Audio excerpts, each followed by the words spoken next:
Hello everyone, I am Komal. Welcome to our YouTube channel at Grow Study Zone. So friends, आज की इस video में हम बात करने वाले हैं importance and limitations of planning के बारे में। हम जानेंगे कि प्लानिंग की क्या इम्पॉर्टेंस है और क्या इसकी लिमिटेशंस हैं।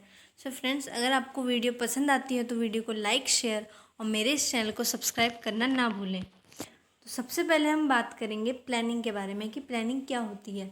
प्लानिंग के ऊपर मैं एक वीडियो पहले ही बना चुकी हूँ और इसका लिंक आपको डिस्क्रिप्शन में मिल जाएगा। तो planning it refers to deciding in advance what to do in future. जब हम एडवांस में ही डिसाइड करके रख लेते हैं कि हमें फ्यूचर में क्या करना है, हमने पहले से ही डिसाइड करके रख लिया कि हमें फ्यूचर में क्या करना है, तो उसी को हम प्लानिंग कहते हैं। अब हम बात करेंगे इम्पॉर्टेंस ऑफ प्लानिंग के बारे में कि प्लानिंग के क्या महत्व हैं। So the first point is planning provide direction. Planning हमें दिशा प्रोवाइड करती है, हमें बताती है कि हमें किस डायरेक्शन में जाना है।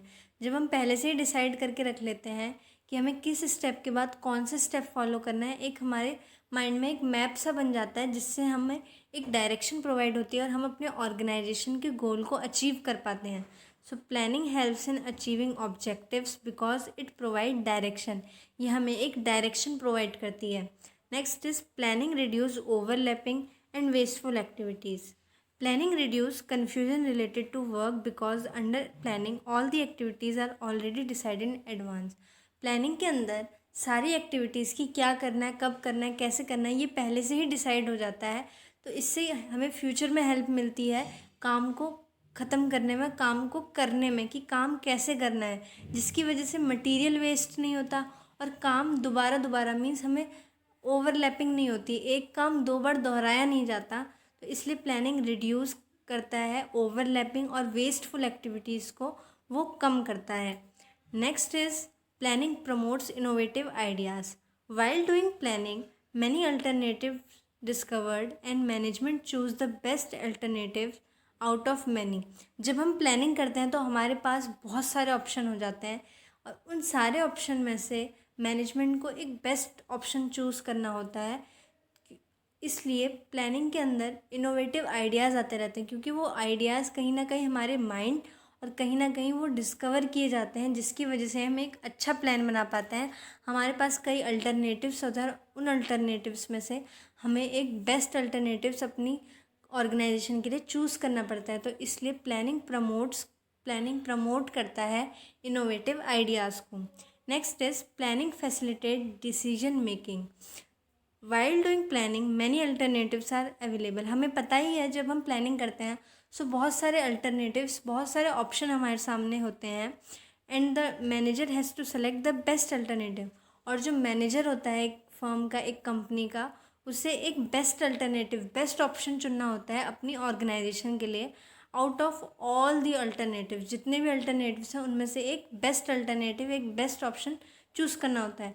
It means he or she has to make decision. इसके अंदर हमें डिसीजन करना है, हमें एक डिसीजन लेना है, तो इट इन्वॉल्व्स डिसीजन मेकिंग। तो प्लानिंग के अंदर डिसीजन मेकिंग इन्वॉल्व होती है, तो इसलिए planning facilitate decision making.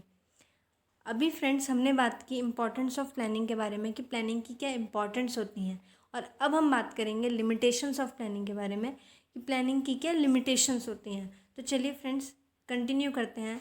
So the first limitation is planning creates rigidity.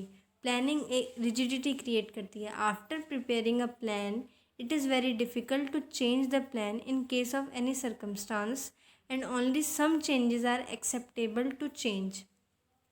जब हम एक प्लान बना लेते हैं तो उसके बाद ही बहुत ही डिफ़िकल्ट होता है कि हम उसको फ्यूचर में चेंज कर पाएँ, क्योंकि एक प्लानिंग करने में बहुत ही ज़्यादा टाइम कंज्यूम होता है, बहुत ही ज़्यादा मनी इन्वॉल्व होती है उसके अंदर। तो इसलिए प्लानिंग रिजिडिटी क्रिएट करती है, प्लानिंग ईजिली चेंज नहीं हो पाती। इन फ्यूचर अगर हमें ज़रूरत पड़ती है कि हमें अपना प्लान चेंज करना है तो उससे हमें बहुत ही ज़्यादा लॉस बियर करना पड़ सकता है, क्योंकि हम पहले ही उस पर बहुत ज़्यादा अपना टाइम भी वेस्ट कर चुके हैं, अपना टाइम लगा चुके हैं और अपनी मनी को भी हम इन्वेस्ट कर चुके हैं उस प्लानिंग को करने में। तो इसलिए प्लानिंग एक बार हो जाती है तो उससे चेंज करना बहुत ही डिफ़िकल्ट होता है। Next is planning does not work in dynamic environment. Planning कभी भी डायनामिक इन्वायरमेंट में वर्क नहीं करती। डायनामिक इन्वायरमेंट मीन्स कि हमारा बिजनेस इन्वायरमेंट चेंज होता रहता है और हम प्लानिंग को फ्यूचर के लिए करते हैं। So planning is based on future, planning future के ऊपर बेस्ड है। एंड फ्यूचर इज़ अनसर्टेन, और फ्यूचर अनसर्टेन है, फ्यूचर का पता नहीं कब क्या हो जाए। तो once a plan is made it is very difficult to change it easily. तो प्लानिंग डायनामिक इन्वायरमेंट में वर्क नहीं करता, क्योंकि हम प्लानिंग को फ्यूचर के अकॉर्डिंग ईजिली चेंज नहीं कर सकते। कुछ छोटे मोटे चेंजेस हम कर सकते हैं, पर हम मेजर चेंजेस, बड़े बड़े चेंजेस अपनी प्लान में नहीं कर सकते। इसलिए planning does not work in dynamic environment. ये एक बहुत बड़ी लिमिटेशंस बन जाती है प्लानिंग की। Next is planning reduce creativity. Under planning all the activities are predetermined. Planning के अंदर सारी एक्टिविटीज़ पहले से ही डिसाइडेड होती है कि किसको क्या करना है, कैसे करना है। And employees are directed in advance. Employees को भी एडवांस में डायरेक्ट कर दिया जाता है, एडवांस में बता दिया जाता है about what, when and how to done. मतलब उन्हें अपना वर्क कैसे करना है। Due to this employee did not get initiative to do work according to them and it reduce their creativity. जिसकी वजह से एम्प्लॉय डीमोटिवेट होते हैं, क्योंकि उन्हें एक इनिशिएटिव नहीं मिलता, वो अपने हिसाब से काम नहीं कर पाते। उन्हें हमेशा प्लान के अकॉर्डिंग ही चलना पड़ता है। वो अपना कोई माइंड, अगर उनके माइंड में कोई क्रिएटिव आइडिया है तो वो उसको अपने प्लान में इन्वॉल्व नहीं कर सकते, क्योंकि प्लानिंग को पहले से ही डिसाइड कर दिया है कि प्लान के हिसाब से उनको चलना पड़ेगा। इसलिए प्लानिंग हमारी क्रिएटिविटी को रिड्यूस करती है। एक बार प्लान बन गया तो उसके सामने हमारी क्रिएटिविटी का कोई काम नहीं है, इसलिए हमारी क्रिएटिविटी भी रिड्यूस होती है। Next is planning involves huge cost. Planning नाम से लगता है कि बहुत छोटा काम है, बहुत ही छोटा वर्ड है, पर इसका प्रोसेस बहुत ही लंबा है। Planning is a small word but it's process is too big and it involves huge cost. इसके अंदर बहुत पैसा लगता है, क्योंकि हमें बहुत सारी चीज़ें डिस्कवर करनी पड़ती है, बहुत सारे नेटवर्क बिछाने पड़ते हैं एक प्लानिंग करने के लिए, जिसके लिए बहुत ज़्यादा ह्यूज कॉस्ट लगती है। एक अकेला आदमी अकेले प्लानिंग नहीं कर सकता किसी भी ऑर्गेनाइजेशन के लिए, उसे कई लोगों से कांटेक्ट करना पड़ेगा। इसलिए इसके अंदर बहुत ज़्यादा कॉस्ट इन्वॉल्व होती है, बहुत ज़्यादा पैसा इन्वॉल्व होता है। इसलिए एक इसकी लिमिटेशंस है कि planning involves huge cost. Next is planning is time consuming process. जैसा कि अभी हमने बताया कि प्लानिंग एक बहुत ही बड़ा प्रोसेस है, नाम से छोटा लगता है पर ये एक बहुत बड़ा प्रोसेस है। तो इसके अंदर जितना पैसा इन्वॉल्व होता है उससे कई ज़्यादा इसके अंदर टाइम इन्वॉल्व होता है। ये एक टाइम कंज्यूमिंग प्रोसेस है, तो इसलिए ये भी एक इसकी लिमिटेशन है कि प्लानिंग को करने में बहुत ज़्यादा ही टाइम लग जाता है। And the last limitation is planning does not guarantee success. ये लास्ट पॉइंट और सबसे इम्पॉर्टेंट पॉइंट है कि प्लानिंग कभी भी गारंटी नहीं देता सक्सेस की। Sometime manager thinks after preparing a plan all the problems going to solve.